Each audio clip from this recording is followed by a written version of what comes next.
Alright, so what's going on, everybody? Tim with Artillery Life, and today we are going to be talking about going to a new spot and fishing. Tomorrow, which you will see in the video today, that we are going to not necessarily a new lake, it's a pretty big giant lake, Toledo Bend, you might have heard about it. We're gonna go fish a different spot of the lake that I have never fished before. So I thought this would be a great opportunity to go ahead and show you what I do when I fish a new lake. We're sorry. Being in the military, I have to move around a lot. I've been to, I think I'm on like my 6th duty station now, something like that. Everywhere I go, I gotta find a new place to fish, and then I gotta figure out how to fish it. So I don't really get the luxury of having that one perfect honey hole that I can fish my entire life. So I need to figure out how to fish different bodies of water in different areas with different whatever. So that way I'm set up for success and I can actually feel good about myself and catch fish. All right, so the first thing that I do when I'm going to a new spot that I have not fished before, I'm gonna look it up on Google Maps. So I'll go on Google Maps and I'll just get a lay of the land. I'll see if it's got some vegetation floating around over there. I'll check out to see if I can see some grass lines that are hidden underneath the water. Google Earth, Google Maps, they're great tools. Go ahead and use them. A lot of people do. And I put up something right over here. You can see there's a lot of, you could check out the map and you could do a lot of things to figure out what's the type of body water you're fishing. Is it got a vegetation? Is it dirty? Is it clear? Is it clean? Is it meh so? Does it got logs? Does it got docks? Just check it out, see what is over there, and you can get a better idea of what you might want to bring. That brings us to our next topic, is what I like to bring when I get out there. When I get to that new spot, and you'll see in the video coming up, I like to pretty much get out there and get out there decently early in the morning, so that way I can check out that top water and see how it looks.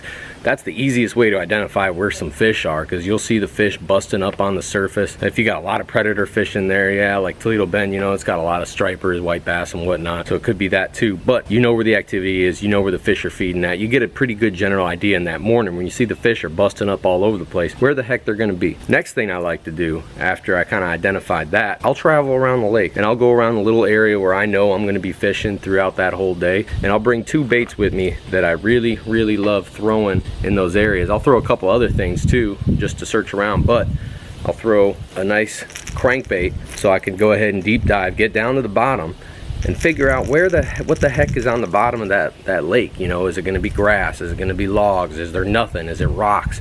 So I'll throw either a lipless or I'll throw a deep diving crank, and those will be my 2 baits of choice when I'm looking for pretty much what the heck is on the bottom there. And at the same time, it's also kind of a search bait. Now once I get an idea of what that bottom looks like and I'm done throwing those deep diving cranks, you know, depending on how deep it is, that's when I start moving to a more search bait type stuff. So if it's shallower, I'm gonna go ahead and rock with like a nice square bill crankbait or maybe a bladed jig, all depending on the situation and what's on the bottom there. You know, is it grassy, is it whatnot? And that's going to determine what I'm going to throw as a search bait. I like to throw moving baits right off the bat. Big reason why is I'm going to go ahead and keep making that circle around the lake to try to figure out where the fish at if I haven't already identified it yet. And these 2 baits are pretty much perfect for that. You know, you got your square bills for your rocky areas, maybe throwing above some light grass, and then you got your bladed jig, which I love ripping through grass a lot and, you know, getting some bite. Maybe sometimes throw a big swim jig. One of the things that I love doing, once I'm figuring out what type of search bait I'm also going to throw, I'm going to try, if I can, to look at the bait fish, if it's clear enough water, or if I could see them somewhere along the shoreline. Is it bluegill? Is it shad? What the heck is in this lake that the fish are feeding on? Is it crawfish? And then try my best to match the hatch with that bait that we're using. And like I said, pretty much I will go around, I'll make a circle in that area where I feel like I'm gonna fish. I'll go around the spots, kind of fast moving, not really going too slow. I don't want to slow fish it yet, because I'm trying to figure out what the heck this lake looks like, what's on the bottom, what's the structure like, what's the overall feeling, where the fish might be at. Once I get that idea of where fish are going to be at, that's when I start moving to the more tactical approach. I know if it's rocky, I'm going to be throwing square bill crankbaits to bait up on that rock, or maybe I'll be throwing tubes depending on what I'm fishing for. If it's grassy, you know, that's when I'll go ahead and start jigging pigging, or maybe throwing some Senkos. It all just depends on the area, what it looks like, the weather conditions. All of it has kind of a play. All right, well, hey, you know what, enough talking about it. Let's go ahead and transport you over tomorrow, and hopefully we'll catch some fish on this new spot. Whoa, yeah, magical transformation of time here at the lake. Haven't been to this boat ramp yet. We'll see what it's all about. Let's go get on the water.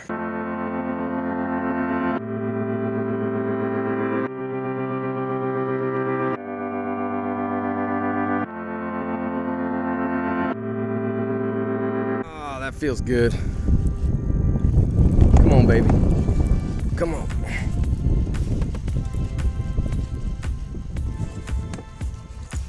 Oh, you gotta be kidding me.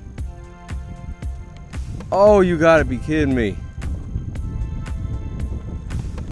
Oh. Oh my goodness gracious. Oh my gosh. That is literally one of the worst feelings you could ever have, is losing a fish, especially on a crankbait. I mean, how do you lose a fish on a crankbait? He must have only took a little bit of it, because at first I didn't even feel him on. He must have started running towards me, and then I felt the jerks and I was like, oh snap, and he jumped out of the water. I think he got about 3 jumps on me. I don't know when I turned my GoPro on to get it, but man, that is the worst feeling when you lose a fish like that. I mean, he wasn't like a trophy or anything, but still, it was a fish. Hey, any fish is a good fish to me. Let's try to keep going. Okay, just lost fish number 2. Fish number 2 lost. Wow. What a bad luck day. I mean, it's really not that bad conditions. I hope you can hear me fine, because it is very, very windy, but man, that just stinks. 2 fish lost. So it's pretty windy, but I get a lot of questions too on how my Hobie handles in rough water. And obviously not the roughest water in the world, but we do got some white caps going.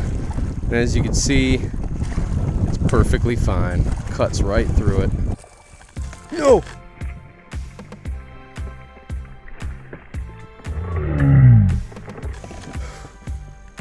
Bro, what is wrong with my luck today? What the heck is wrong with my luck today? Oh my gosh, dude. It's like the 4th one I've had on and lost. And that was a decent sized one too. Oh my gosh. What is going on in the world today? So the crankbait is working. I just can't get him in the dang boat. Maybe I should have got my net out a little sooner. Oh baby. Do not let this one, and it's off.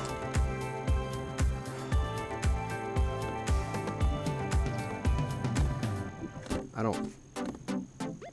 I don't know what's going on. Here we go. Come on, baby. Come on, stay down. Don't jump. Don't jump. Don't jump. Oh, come on. That's not what I wanted. Ay, ay, ay. Drum. Toledo Bend produces, and also produces some fish that just don't care about. Let's get these hooks out. I hate these fish because it's so annoying to get these treble hooks out of their mouth. All right, get out of here, you fish. I don't want you. Bye. Oh, jeez, it's floating. Maybe I should. Okay, there you go. Woo-hoo-hoo. While I don't like catching those, I still don't want to see anything die. Give me a bite. Deserve it after missing 4 of them. Let's go, baby. Let's do this. Well, overall, I mean, I know I'm fishing a new spot, but it has fish. It does have fish. Just can't seem to land them. Well, it's that time of the day, so I think I'm gonna do a little finesse fishing and then go back to the deep cranking, just to change of pace, because honestly I'm sick of deep cranking and not getting anything on. So got it. Oh, that's a big spotted bass, it looks like. Woo. There you go. Oh, you know, that might be a large. Yeah, it looks like a spotted though from that lateral line. One way to tell. Oh, yep, that is a spotted. You can tell by that little thing on their tongue. Their tongue's got a little sandpaper spot on it. But hey, I will take it. I will take it. Thank you, buddy. Beautiful. I've been waiting for you. Let me come get your big brother.